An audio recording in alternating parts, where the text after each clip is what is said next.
You can tell a lot about a person by the way they set the table.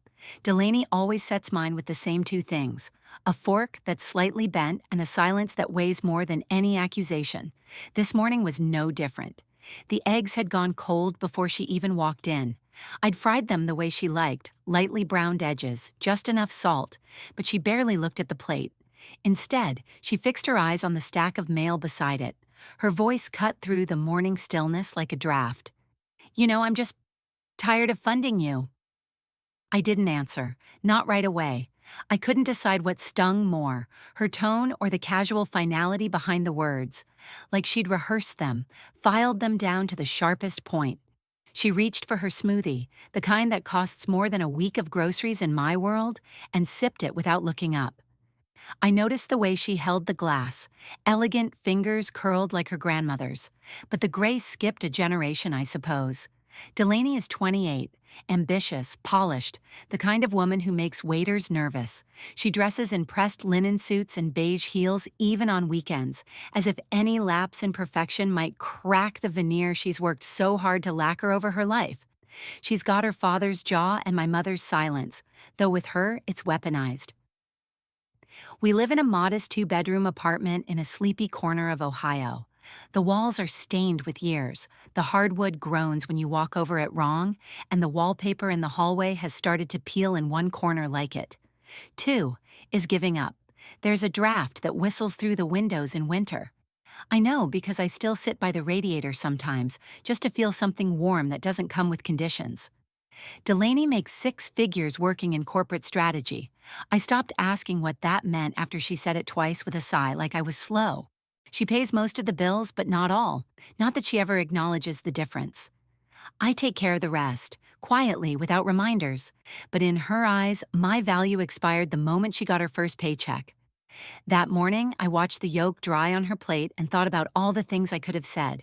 That she once begged me not to leave her in daycare. That I sewed her Halloween costumes until my fingers bled. That I worked nights after her father walked out, scrubbing offices until the skin on my hands cracked. But memory isn't currency in her world. She deals in transactions, not sentiment. I didn't ask for much, I said, my voice barely above a whisper. You never have to, she replied. There it was, polite venom. She stood, placed her napkin on the plate without crumpling it, and walked out. I waited until the front door shut before I let myself breathe. The hallway echoed with the sound of her heels tapping out judgment, a verdict already passed. I cleared the dishes in silence. The eggs went into the trash untouched. I wiped the table twice, then a third time, even though it was already clean. That's the thing about living with resentment. You start scrubbing at things that aren't dirty, hoping the real stains might come off too. Later that afternoon, I sat by the old writing desk in my room. It's battered, the edges frayed like the hem of a well-worn dress. I keep a locked drawer at the bottom. Inside it is an envelope, yellowed, creased at the corners. The paper inside is a deed, my name on it. Not Delaney's, not Wesley's either. She doesn't know, she's never asked. To her, I'm the mother who stayed small, stayed broken. The woman who clings to her daughter like a raft in open water, grateful just to float. She thinks she's been carrying me, but I've been carrying something too. There's power in knowing when to be quiet. In biding your time, in understanding that silence, when wielded with intention, can be its own kind of roar. That evening, I passed Delaney in the kitchen. She barely glanced up from her phone, murmured a clipped hi, and went back to whatever world existed beyond me. I watched her for a moment longer than I should have, memorizing the tension in her shoulders, the way her fingers curled tightly around the glass. Someday, that grip would slip, and when it did, I wanted to be ready. The first man to break me never raised his hand. My father's discipline came in silences, stretched long enough to warp your sense of reality. He'd disappear into himself after dinner, expect the house to follow his silence like a hymn. Any breach, clinking a spoon too loud, laughing too long, was met with a look that said, "You should know better." And I learned quickly. My mother called it grace. She said real women know when to keep peace. Her version of love was obedience in a cardigan, tea too hot to drink, and prayers muttered behind bathroom doors. She spoke with the softness of someone who had long surrendered her voice to the walls. Don't poke the bear, she'd say when I asked why he never smiled at me. I was 12 when I first realized I didn't matter in that house. It was the day I got accepted into a summer writing camp. Full scholarship. I left the letter on the kitchen table, grinning like it might bloom into something bigger. When I came home from school, the letter was gone. In its place, a grocery list and a note. Too far. You're not going. I didn't fight it, not really. I learned early that women in our family didn't get to have passions. We had obligations. Years later, I met Wesley at a church fundraiser. He was magnetic, the kind of man who made other people turn when he walked into a room. He complimented me in front of everyone, said I had quiet eyes and a noble posture. It was the first time someone made me feel seen. He started small. You'd be prettier if you smiled more. Then, writing's a hobby, not a life. By the time we married, I had already begun shrinking in the corners of my own dreams. He said my words were too sentimental, that no one wanted to hear a sob story. He said I was lucky someone like him even noticed me. We had Delaney a year later. I used to watch her sleep and wonder what part of me she'd inherit, the silence or the scream. I promised myself she'd never feel small, that I'd teach her to speak even if her voice shook. But somewhere between midnight feedings and Wesley's cold shoulder, I forgot how to speak myself. Motherhood became survival, not choice. I traded my pen for pacifiers, my journal for grocery lists. Wesley made it clear. He earned, I maintained. That was the trade. And each day I polished his reality like silverware, hoping it might reflect some piece of myself I hadn't lost yet. One night, Delaney was 4. I mentioned the idea of enrolling in community college. Just 2 classes, nothing major. I remember how he laughed, slow and deliberate. You? School? What, so you can write about dirty diapers and marital bliss? He was wearing his undershirt, sprawled on the couch like a king. I remember the flicker of the TV casting shadows on the wall. I remember the exact tone he used. I never brought it up again. When he left, it wasn't with a bang, but a whimper. A terse goodbye, a suitcase by the door, a voicemail I still haven't deleted, though I haven't listened to it in years. He left me with a child, a fractured identity, and a silence more oppressive than the one I'd grown up in. But not everything stayed broken. The year after he left, my aunt passed. She was the only relative who ever encouraged my writing. She left me a small inheritance. Not much, but enough. I didn't tell anyone, not even Delaney. Instead, I bought a property, a modest apartment unit in the same building we live in now. I rented it out quietly, used the income to pay bills, fix up the place, build a safety net. Over time, the balance grew. Bit by bit, I began patching the holes Wesley left behind. And when Delaney started college and struggled with housing her sophomore year, there was a payment. Anonymous. The bursar's office never questioned it. Delaney never asked. She assumed it was a scholarship. She never saw the way my hands shook writing that check. I didn't do it to be thanked. I did it because I knew what it meant to feel unsupported. To feel like the world was rigged against you simply because you were born into a lineage of women who swallowed their ambitions like medicine. And yet here we are. She thinks she's been the one carrying me all these years. She's never asked how I survived, never asked if I dreamed of more than being the footnote in someone else's life. But I have my own quiet empire, built not on revenge or pity, but resilience. Emotional abuse doesn't leave bruises, but it marks you just the same. It teaches you to apologize for existing, to mistake endurance for love. I used to think survival meant staying. Now I know better. Someday she'll know too. Dynamics and visual cues, it maintains the story's psychological depth and emotional flow. It was a Sunday, the kind that used to mean something. Brunches, laughter over waffles, Delaney's head on my shoulder as we watched old movies. Now it just meant quiet dread.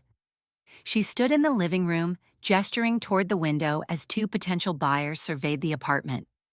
Her voice had that clipped, professional tone she used when she wanted to be seen as competent, detached, as if she didn't sleep here as a child, as if her dreams hadn't once spilled across these walls like finger paint and misplaced glitter. "This is the original crown molding," she said, gesturing, though it could probably be painted over. "Bring in a more modern look." I sat on the couch in my usual spot, not introduced, not acknowledged, a fixture, a relic. Of course, the living situation is temporary. My mother's just here for now. She's between things. Between things. The couple nodded politely. They looked at me with the same polite discomfort you reserve for a family pet that won't leave the room. I smiled thinly and said nothing. Later that week, the words finally came.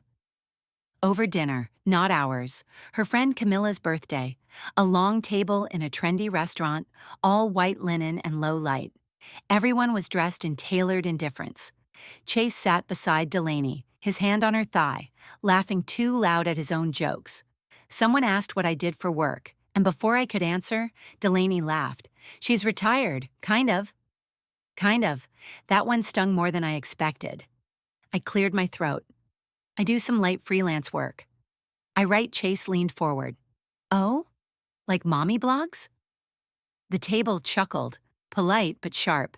I felt my chest tighten, the old familiar heat rising to my cheeks. I smiled. I always smile when I'm embarrassed. A survival tic. Actually, I said carefully, I used to write short fiction.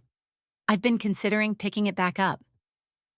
Delaney didn't look at me, but I saw the flick of her eye, the corner of her lip twitch. Contempt. She took a sip of her wine and said too loudly, "It's just been a little tough, financially. I've been handling most things since Dad left." The table went quiet, and then she said it. She's kind of a financial parasite. The words fell like glass onto the table. No one moved. Chase laughed, nervously, but still. Camilla's smile froze, a wine glass midair. Someone coughed. I couldn't speak, couldn't even look at her. My hands went numb under the linen napkin. I folded it into a triangle, then a square, then again until it was just a tight, trembling knot in my fist. "I think I need some air," I whispered and pushed back from the table. No one followed. When I got home, I sat at the kitchen counter for a long time, staring at the receipt I'd pulled from my coat pocket. Groceries from earlier that week, her favorite coffee pods, almond milk, organic berries. Things she never noticed had appeared, only that they were running low again. I crumpled the receipt slowly, deliberately. The paper made a soft, dry sound, like leaves underfoot in winter. I didn't throw it away, just held it, crushed in my palm like proof. Chase had moved in around 6 months ago. Delaney said it was a trial run. He worked in real estate development, said it like it was a badge. He had an easy smile and a grip that lingered too long, but it wasn't his charm that unsettled me. It was the way he finished her sentences, the way he touched her shoulder mid-conversation to redirect her, the way her eyes flicked to his before answering anything too personal. The first time I saw him interrupt her mid-sentence at dinner, I watched her mouth close like a door. I knew that look. I'd worn it for years. One morning I overheard him whisper, "Don't let her guilt you into staying here forever. You're not responsible for her." She didn't argue. The patterns were too familiar. The charming exterior, the subtle undermining, the erasure dressed in affection.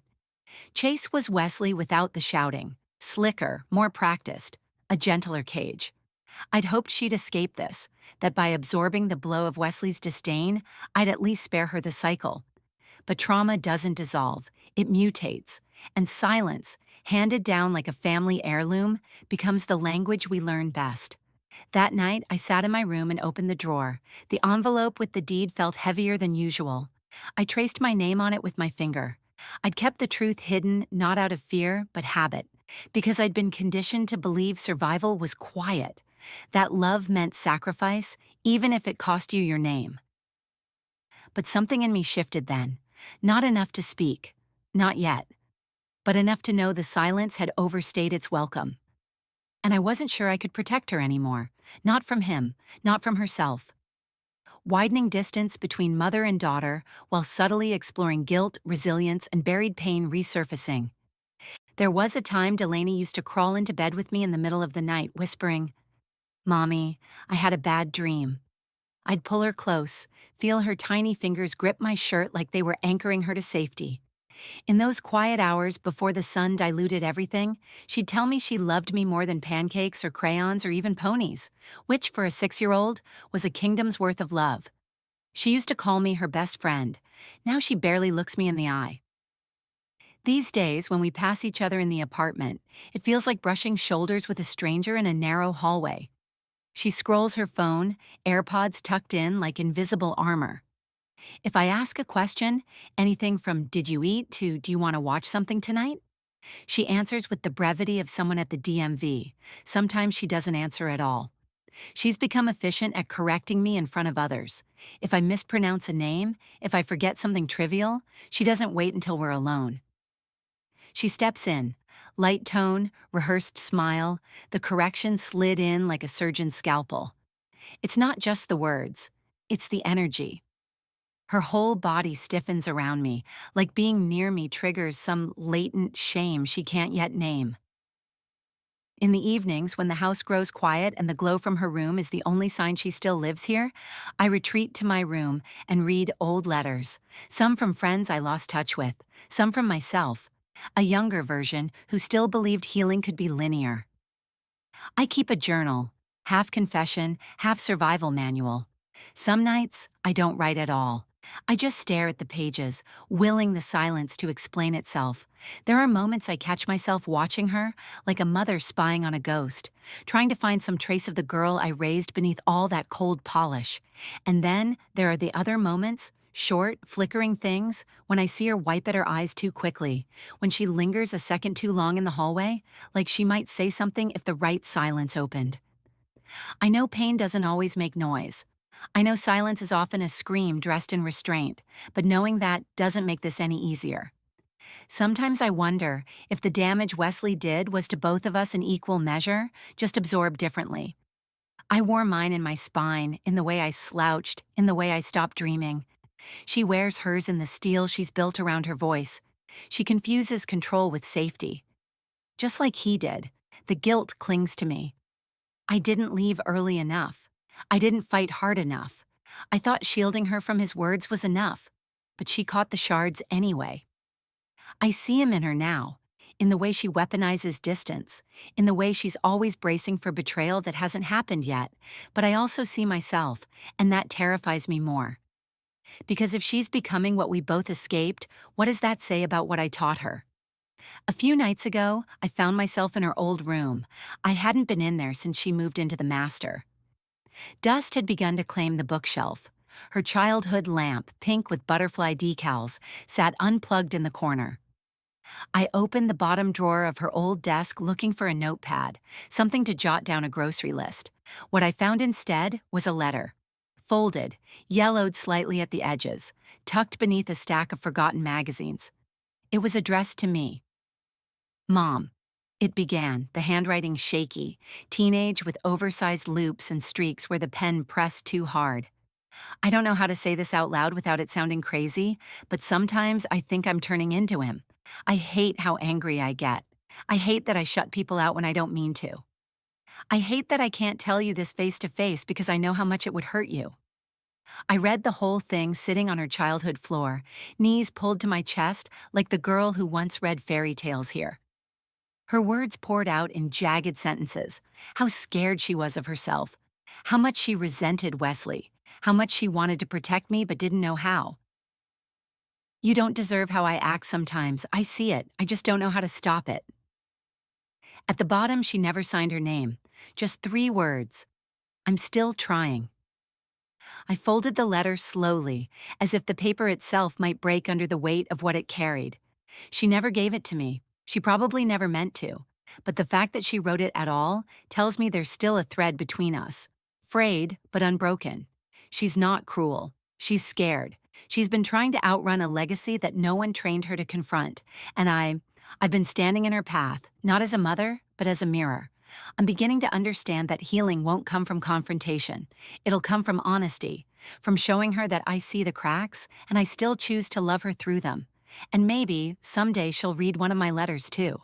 The first time I said anything real in therapy, my voice cracked halfway through the sentence. Joanne sat across from me, legs crossed, pen still, eyes steady. She didn't flinch, just nodded once, slowly, like she'd been waiting for that particular fracture all along. She didn't ask the kind of questions that dug. She waited for me to surface on my own, like someone coaxing a skittish animal from the woods. So, she said, after I told her about Delaney's comment at the dinner table, how long have you been swallowing things like that? I laughed. It came out dry. Since I was about 6. Joanne never pushed, but she never let me stall either. That balance, the firmness beneath the kindness, was new to me. She reminded me of a school teacher I once had who let me rewrite my stories until I got the ending right. In those first few sessions, I kept catching myself talking about Delaney instead of me. I was more fluent in her pain than my own, easier to analyze her coldness than confront the quiet house I came home to.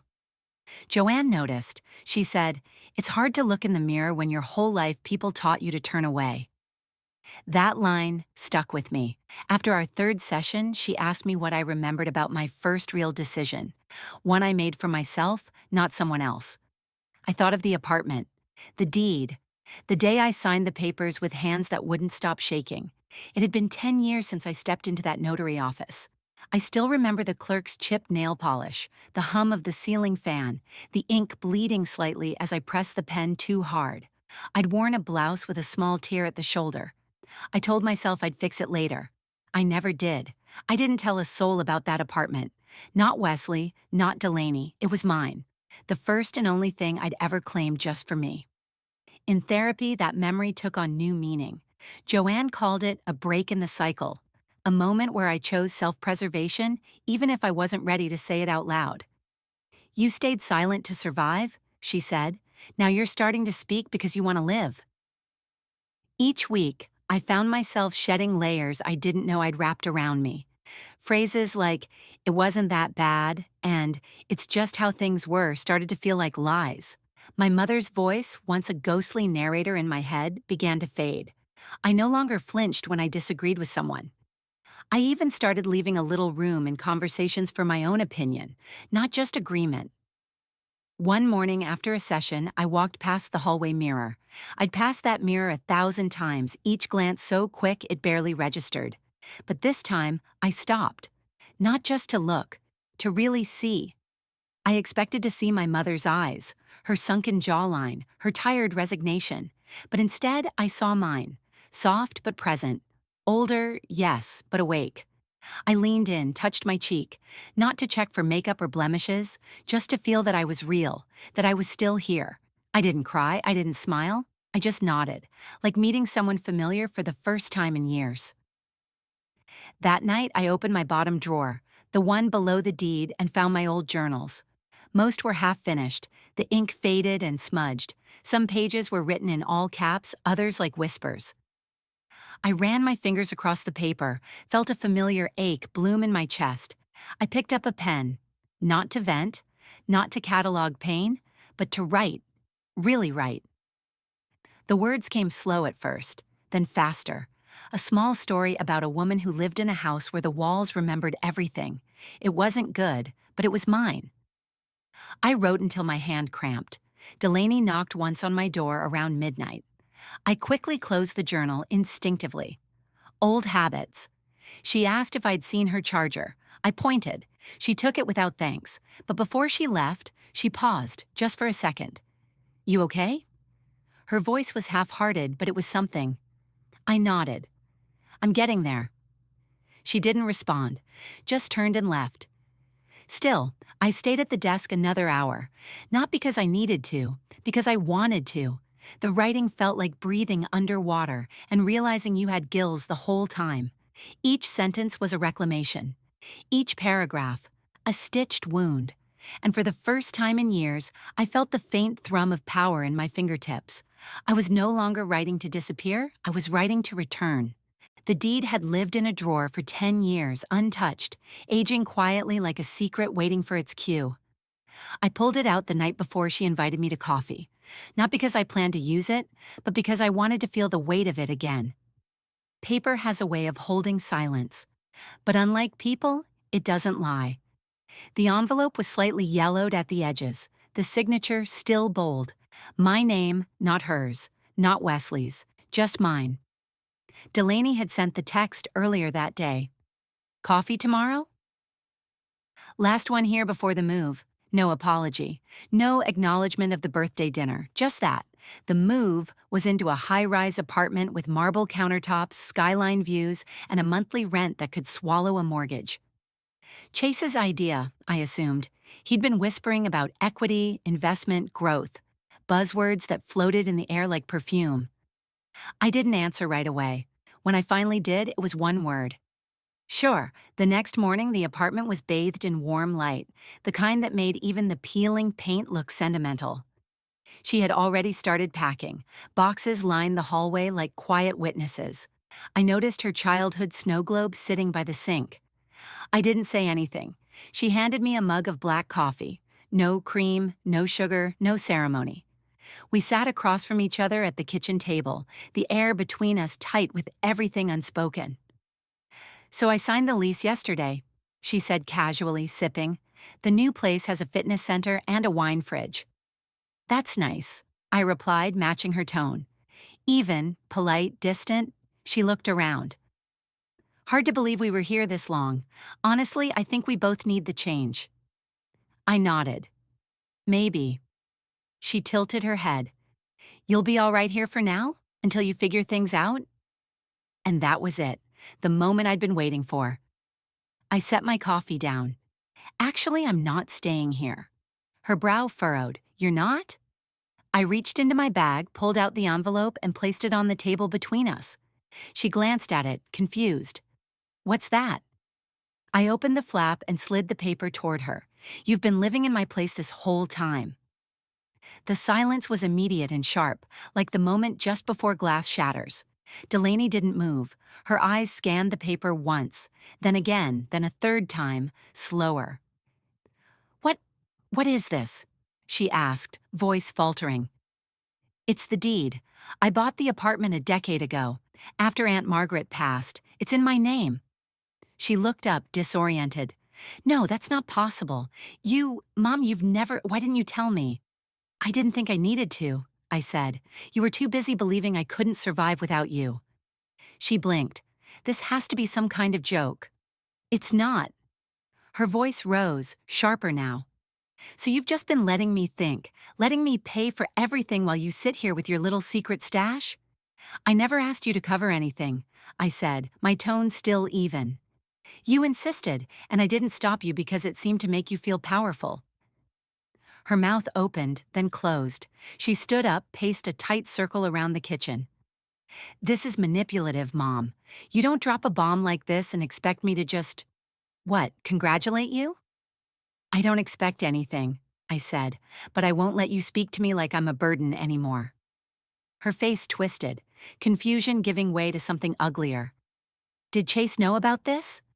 I tilted my head. Why would he? She didn't answer, just pressed her lips into a tight line. And then it hit me. The real reason for her anger. Not the lie, not the shock, but the leverage lost. You were planning to sell, I said quietly. Weren't you? She hesitated, just long enough to confirm it. Chase thought the place was in your name. He wanted you to cash out. She didn't deny it. He said it was stupid to let the place rot when we could get something better, she muttered. I sat back, letting the truth land where it needed to. Chase hadn't just influenced the move, he had orchestrated it, and Delaney, caught between loyalty and self-doubt, had gone along with it. You let him believe it was yours, I said. Her voice trembled. I didn't know how to correct him without looking weak. That's not weakness, Delaney, that's fear. She turned away, arms crossed over her chest, staring out the window. The silence between us stretched. I thought I was protecting you, she said finally. From everything. From yourself. No, I said softly. You were protecting an illusion, one where you were the rescuer and I was the rescued. She turned back around. So now what? You want credit, gratitude? I want truth, I said. That's all I've ever wanted. She stared at me a long moment, then grabbed her bag. I can't do this right now, she said, voice brittle. I need space. And just like that, she walked out. I sat alone in the apartment, the deed still on the table, fluttering slightly in the breeze from the cracked window. There was no triumph in it, no satisfaction, just a quiet shift in gravity. She wasn't the only one who could walk away now. I didn't wait for permission. Delaney hadn't responded to my messages since the morning she walked out. 2 full days of silence. But silence no longer held me hostage the way it used to. Not since therapy. Not since the truth about the deed had been spoken out loud, peeled from my throat like rusted wire. I knew she'd moved into the new apartment. Chase had posted some smug photo on social media, captioned, "Fresh start, bigger view." So I went. Not to argue, not to reclaim anything, just to speak. The doorman gave me a skeptical look, but I gave him her name and said I was her mother. That still meant something in some corners of the world. Chase answered the door. He wore that same smug smile, like he'd been waiting for this moment. Me on the defensive, him on the high ground. "Well, this is unexpected," he said, leaning against the door frame. "Can we help you with something?" "I need to speak to Delaney." "She's busy." I met his gaze, unwavering. "Then she can tell me that herself." He chuckled under his breath, shaking his head. "You know, I've always admired your persistence. But this? It's a little desperate." That word hit me like a slap. Desperate. I'd worn that label like a second skin for most of my life, stitched into every silence, every sacrifice. But now I let the sting settle. Then I spoke. "You don't get to decide how my daughter hears from me," I said evenly. "You've been playing puppet master long enough, Chase, and I see right through you." His expression faltered, just for a second. "Enough. She's an adult," he said, recovering. "She makes her own choices. Number she mimics what she was taught. You know what trauma looks like when it's polished? Her. You're not lifting her up. You're dragging her back into a cycle she barely survived the first time." He straightened, jaw tight. "You're projecting." "And you're terrified," I said. "Terrified that if she sees me clearly, she'll start seeing you clearly too." A shadow moved in the hallway behind him. Delaney. She stepped into view, arms crossed, no makeup, hair pulled back. She looked younger like that, more exposed. "Chase," she said softly, "give us a minute." He hesitated, then scoffed, brushing past me as he left the room. The door clicked shut behind him. Delaney stood there, arms still folded, breathing shallow. "You didn't have to come here." "I did." She looked away. "You embarrassed me." "No," I said, stepping closer. "I surprised you. There's a difference." Her arms dropped finally. "You could have told me, about the apartment, about everything." "I could have," I said, "but you never asked. You only ever saw what you wanted to see." Her eyes glossed over, but she didn't blink.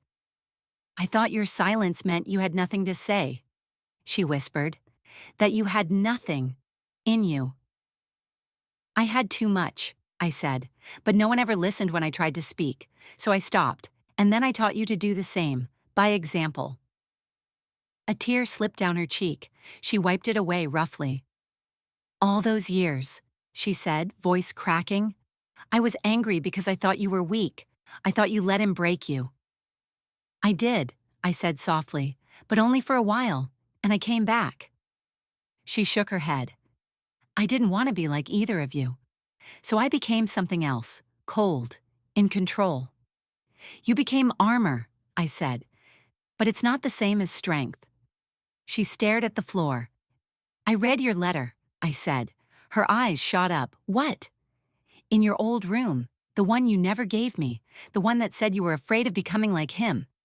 Her mouth opened, but no words came. "I know that fear," I continued. "I lived it, but fear doesn't have to decide for us." She sat down on the edge of the couch like her legs couldn't hold her weight anymore.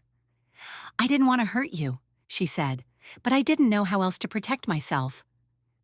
I sat beside her. "Then let's start learning together." There was no dramatic embrace, no neat resolution, just the sound of both of us breathing in the quiet. But it was the first breath we'd taken side by side in years. We didn't speak again until the apartment went dark. Only the glow of the city outside painted soft patterns on the floor. The silence between us had shifted. It wasn't thick with accusation anymore. It was tentative, curious, like we were each waiting for the other to flinch first. Delaney sat cross-legged on the rug, her back against the couch. I lowered myself beside her, knees creaking, feeling the weight of age in my joints and my chest. A photo album lay open between us. She had pulled it from a box in the corner. It smelled faintly of dust and something older. Vanilla, maybe. The kind of scent that clings to memory. "Remember this?" she asked, tapping a photo of her dressed as a bumblebee. Age 5, cheeks round, smile toothy. "You refused to take it off for 3 days," I said. "Wore it to the grocery store, tried to sleep in it." She smiled, small, real. We turned another page, a photo of me and her in the kitchen, covered in flour, faces bright with laughter. It felt like another life, another version of us, before the quiet swallowed the air between us. "I used to think you were magic," she said, "when I was little." I stared at the picture for a long time. "I'm sorry," I said, "for letting the magic go silent." Delaney didn't respond right away, just flipped to the next page. Our eyes landed on a Christmas photo, Wesley behind us, smiling, but not at us. "I always hated this one," she murmured. "He looks like he's playing a part." "He was," I said. She hesitated, then, "So were you." I nodded. "I know. I was so angry at you," she whispered, "not just for the silence, for accepting it, for making it normal." "I know," I said again, "and you were right.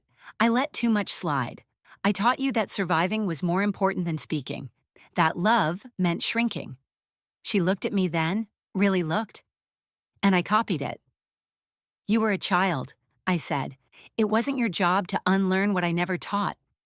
She wiped at her eyes roughly, like she was mad they dared to fall. "I kept thinking," she said, "what if I turn out like him?" But then I'd catch myself shutting down, holding in the rage, and I'd think, maybe I'm becoming you. She said it without venom, just fear. "I'm not angry anymore," she added. "I'm scared." I nodded. Me too. We sat there, the album open between us like an offering. "You don't have to forgive me," I said. "Not today, not ever if it's not real." She closed the album softly. "It's not about forgiveness. It's about understanding. I needed to see you try." "I am trying," I said. "I'm finally trying." We didn't hug. We didn't need to. The distance had already started to collapse. Then she said it. "Chase didn't want me to talk to you anymore." I turned to her slowly. "What?" "He said you were holding me back, that you used guilt to control me. He started suggesting we combine accounts, said it was smarter for him to handle finances since he had business sense." My stomach dropped. "He was planning to take over once you were out of the picture," she said. "Make sure I didn't get pulled into family drama." "And you were going to marry him," I said quietly. She nodded, ashamed. "I thought he was protecting me." "No," I said. "He was replacing me." Her breath hitched. "Abusers don't always come with fists," I added. "Sometimes they come with spreadsheets and smiles." She leaned into her knees, exhaling hard. "I saw it," she admitted. "I just didn't want to admit I saw it." We sat there for what felt like hours, the sky outside shifting from deep blue to ink black, the city's pulse below us, a quiet soundtrack.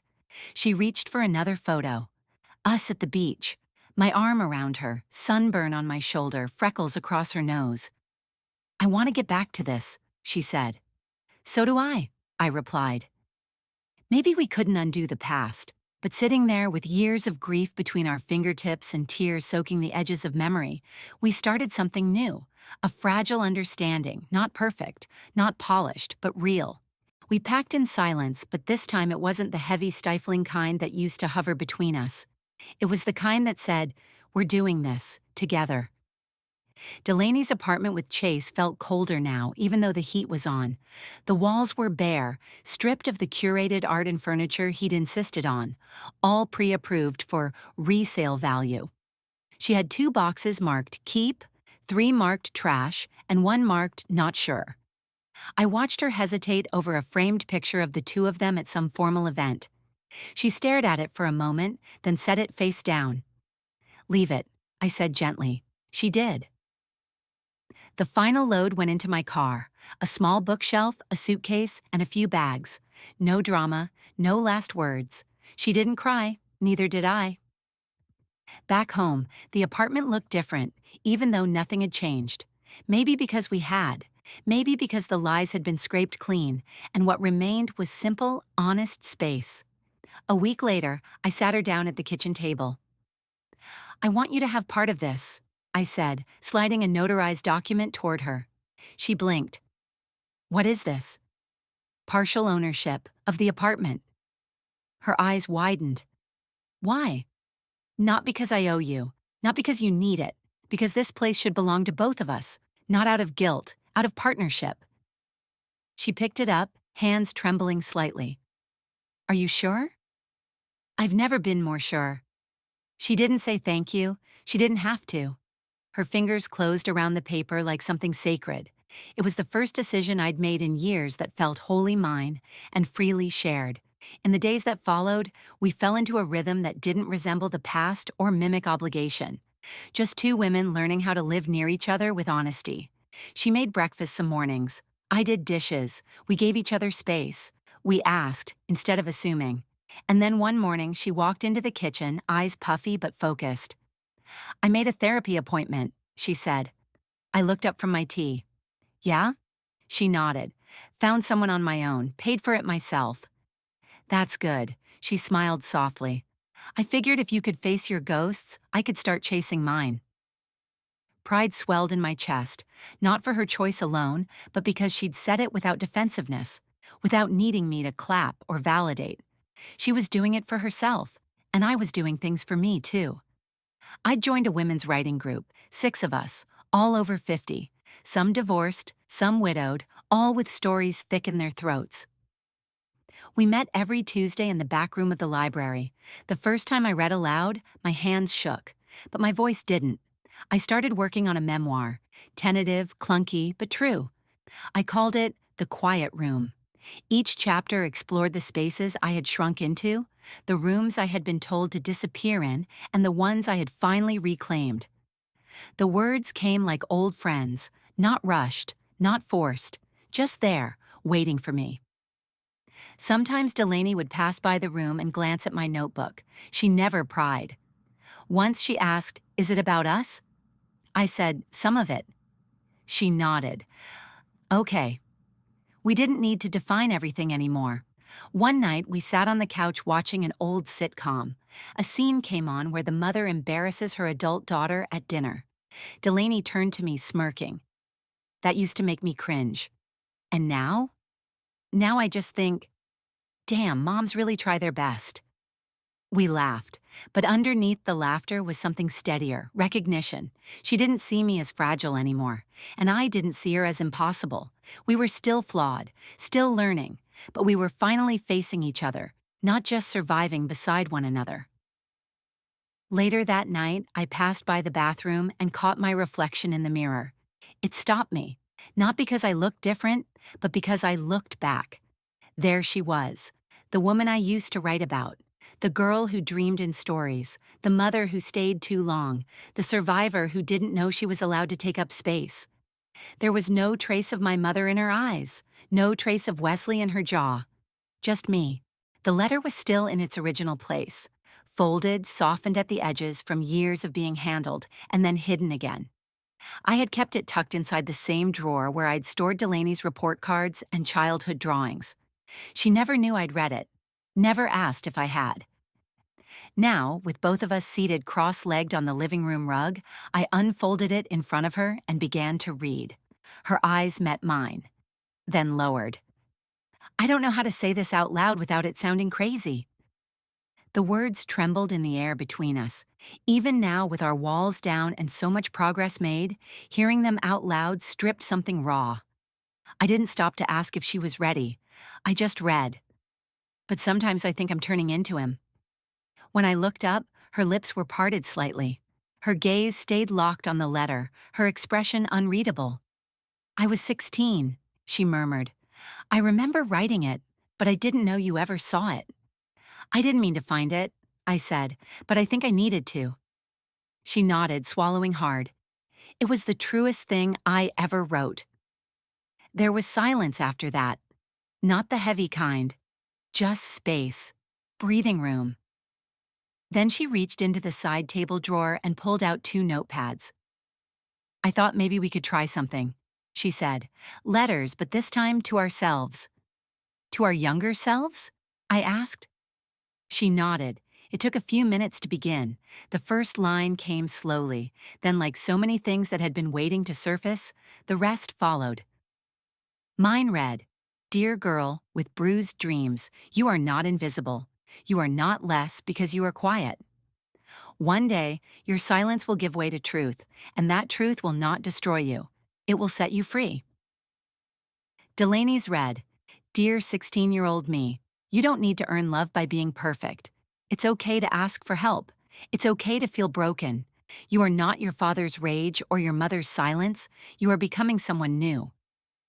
When we finished, we folded them and slipped them into envelopes. No names on the front, just handwritten futures tucked inside. We placed them in an old wooden box Delaney found in the closet. It used to hold photo negatives and broken jewelry. Now, it held pieces of us. We didn't call it closure. We called it memory. Our lives, once defined by polite distance, had begun to shift into something that resembled rhythm.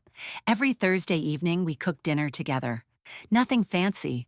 Pasta, grilled chicken, takeout when neither of us had the energy. But we sat at the same table. We talked. Sometimes about therapy, sometimes about books, sometimes about nothing at all. She started leaving me sticky notes, tiny reminders. You'll kill this writing session, taped to my desk lamp. Or don't forget you're allowed to take breaks, left on the fridge. I left her one that read, You're becoming someone I'd want to know, even if we weren't related. It stayed on her bathroom mirror for a week. Something shifted inside me during those weeks. A soft but seismic shift. I no longer felt like I belonged simply because I had sacrificed. I felt it because we were building something new, something chosen, not owed. One afternoon, while Delaney was out, I sat at my desk and opened my latest draft. The memoir was almost done. One more story left to shape, but instead of editing, I clicked open a new browser window and found a literary magazine I'd admired for years. They accepted personal essays. The field marked pen name blinked at me. I typed E.M. Wilder, my initials and my mother's maiden name. I submitted a story about generational silence, mothers and daughters, and the day the words finally came. I didn't tell Delaney, not yet. It wasn't her story to carry, not entirely. Months passed. Then one morning, I heard her call out from the kitchen. Mom! I looked up from the living room, heart already quickening. She stepped in holding a glossy print magazine, eyes wide, incredulous. Did you write this? I froze. She held the open page toward me. My words, our story. I nodded. She looked stunned. You didn't tell me. I wasn't sure I'd be able to, I said. It was the first thing I'd written just for me in a very long time. She sat beside me, rereading it silently, her finger tracing the paragraphs. You wrote us, she whispered. I did. Her eyes brimmed, but she didn't look away. It's beautiful. It's true. She folded the magazine on her lap and exhaled slowly. You gave the world our pain, she said, and our healing. I gave us a beginning. She leaned into my shoulder, not with the desperation of someone clinging, but with the comfort of someone choosing to be close. I'm glad it wasn't anonymous, she whispered. The world should know your name.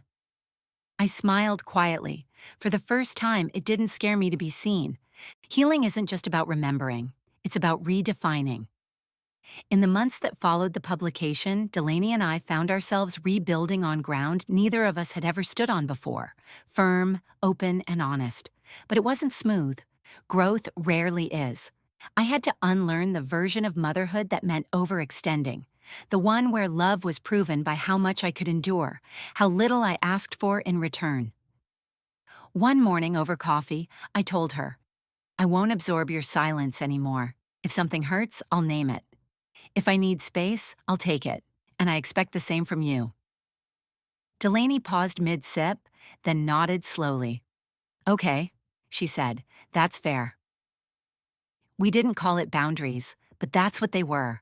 Lines drawn in warmth, not resentment. She kept her promise, too. The next week, I walked in from a writing session and found a note on the fridge. Rough day, I'm not upset with you. I just need a quiet evening. I smiled. Progress was written in small, respectful gestures. At Joanne's suggestion, I joined a support group for women recovering from emotional abuse. We met every Thursday in a community center with flickering overhead lights and folding chairs arranged in a circle.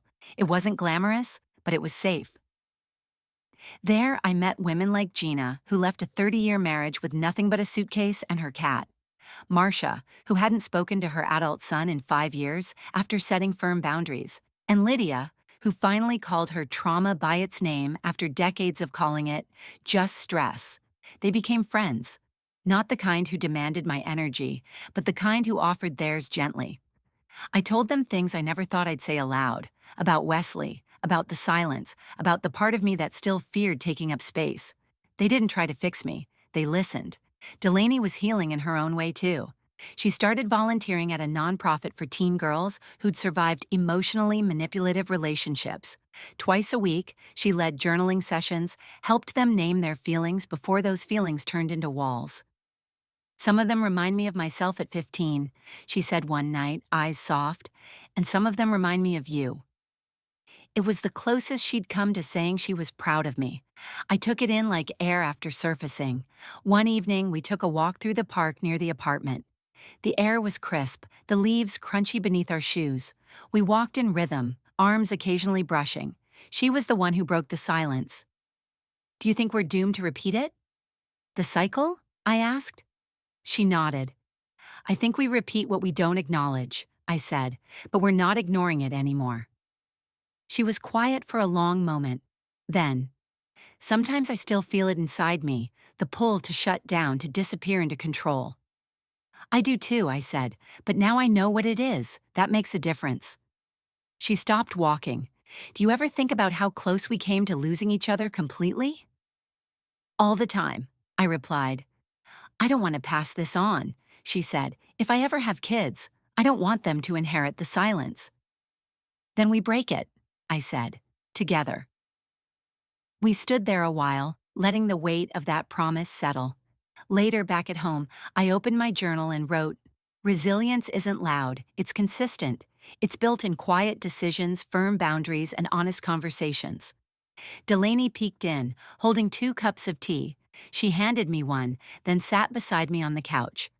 No more pretending? She asked. No more pretending, I confirmed. For the first time in years, I felt like I was mothering her, not through protection, but through presence. And she was meeting me, not as a dependent, not as a judge, but as a daughter finally learning who her mother truly was. The sun came in through the living room windows, soft and golden, as if the apartment itself had finally exhaled. A year had passed since everything cracked open, and for the first time in as long as I could remember, the air inside didn't feel thick with ghosts. I had opened the windows that morning not just for the breeze but for the sound. Children playing outside, someone mowing a lawn in the distance, wind chimes from a neighbor's porch. Life, in all its ordinary music. The apartment smelled like rosemary and lemon. Delaney had insisted on cooking half the meal. I didn't argue. The kitchen, once the site of so much silence and passive tension, now buzzed with activity. Pots clanged. Laughter rose in quick, unscripted bursts. There were new things on the walls. Framed pictures Delaney had chosen and hung herself. One of us in the park last fall, our heads pressed together, smiling with the ease of people who had stopped pretending. Another from the writing group's small publication celebration, my name typed clearly beneath the story that started it all. Delaney floated through the room in jeans and bare feet, her laugh rising as she nudged a cousin in jest. She looked younger now, maybe not in skin or stature, but in spirit. Lighter, her edges had softened without disappearing. I watched from the edge of the room, a full glass of iced tea in one hand, a notebook in the other. I hadn't written anything profound that week, but the pen was still warm in my hand. That was enough. Guests milled around the apartment, Friends, extended family, a few of Delaney's new colleagues. It wasn't a party exactly, just a gathering. A celebration of being together, of having made it through the hard chapters. At some point, Gina from the support group wandered over and gave me a warm smile. "You look anchored," she said. "I feel it," I replied. Later, I found myself alone in the hallway, looking at one photo in particular. Delaney, age 9, asleep on my shoulder at a bus stop. I remember that day. She'd cried over a lost art project. I held her until the sobs stopped. And then I remembered the letter. "I'm still trying," she had written. We both were. I moved back toward the living room as laughter echoed from the couch. Delaney and two of her younger cousins in a dramatic retelling of a camping trip gone wrong. I sat down at my desk just outside the room, opened a new page in my notebook, and as I wrote, my voice filled the space, not out loud, but inside, the narration I'd waited my whole life to hear. She thought she funded me, but the truth is, I built this place for her to feel safe, even if she didn't know it. Even when she pushed me away. Even when silence filled the walls. It was never about the money. It was always about belonging. And now, finally, we've both chosen it. The pen hovered for a moment. I didn't need to write anything else. Outside the room, laughter rolled again, soft and easy. I smiled to myself, closed the notebook, and let the sound carry me forward. With this final chapter, your story concludes.